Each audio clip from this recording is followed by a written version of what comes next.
वैध कर दिया। रोमेश थापर बना मद्रास राज्य। इस केस का नाम सुना आप लोगों ने? सुनाओ।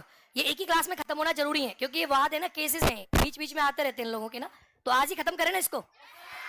और इसकी जो कॉपी है वो अलग से रखना, अलग से। और इसमें मैं जजमेंट बताते चलूंगा। अभी हमें 2021 के जजमेंट देखने, 2022 में जजमेंट क्या है और 2023 में क्या जजमेंट आ रहे हैं। अब इसके अंदर लिखेंगे सही से। रोमेश थापर क्या थे? रोमेश थापर एक जर्नलिस्ट थे।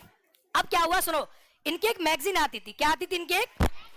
अब सरकार ने क्या किया, इनकी मैगजीन को, सुनो भाई, सरकार ने क्या किया, इनकी मैगजीन के सर्कुलेशन को बंद कर दिया। सरकार ने कहा ये जो मैगजीन छप रही है, ये मैगजीन में जो लोगों को मैगजीन जाती है और मैगजीन को लोग जब पढ़ते हैं तो इस मैगजीन से समाज में क्या फैलता है, जो हमारा जो पब्लिक ऑर्डर है वो क्या होता है, डिस्टर्ब होता है। तो रोमेश थापर कोर्ट में गए।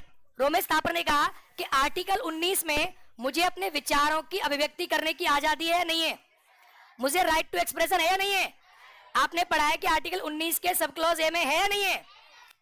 तो रोमेश थापर ने कहा कि मुझे अधिकार है। अब सुनो कितना जरूरी जजमेंट है, सुनो ध्यान से। रोमेश थापर ने कहा कि मुझे अपने विचारों की अभिव्यक्ति करने की आजादी है। सरकार ने पता है क्या कहा? सरकार ने कहा कि अगर आपके विचारों की आपको आजादी है तो आपने 19(2) नहीं पढ़ा। 19(2) में अगर आपके विचारों से पब्लिक ऑर्डर डिस्टर्ब होगा तो हम आपके विचारों की आजादी पे पाबंदी लगा सकते हैं। तो सुप्रीम कोर्ट ने इस पॉइंट में एक बात बड़ी क्लियर करी।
इस केस में सुप्रीम कोर्ट ने यह कहा, इस केस में सुप्रीम कोर्ट ने यह कहा, सुप्रीम कोर्ट बोला कि देखो अगर आपको राइट टू पब्लिश, आपको पता है किसी मैगजीन को पब्लिश करना आर्टिकल 19 का सब क्लॉज 1 के अंदर राइट टू पब्लिश है, आप अपने विचारों को पब्लिश कर सकते हो।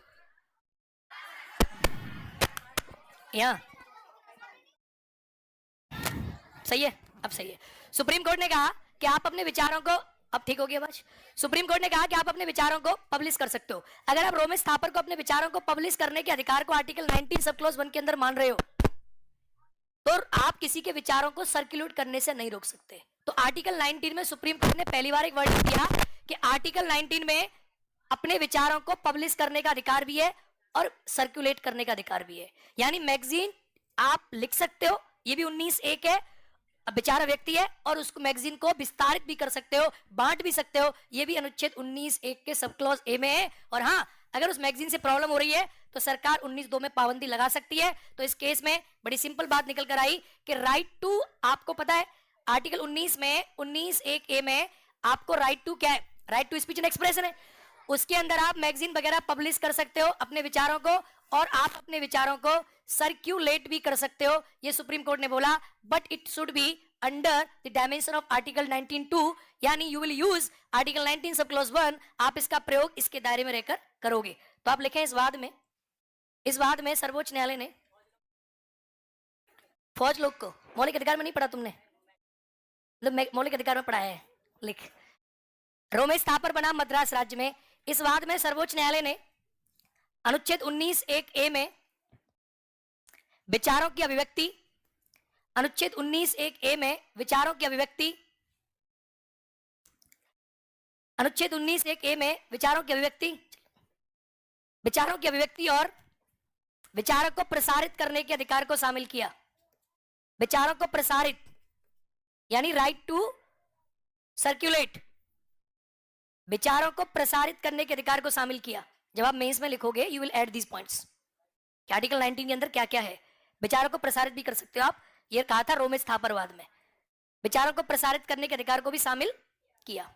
चलिए अब इसके बाद जो है शुरू होते हैं सुप्रीम कोर्ट के केसेस। देखो सुप्रीम कोर्ट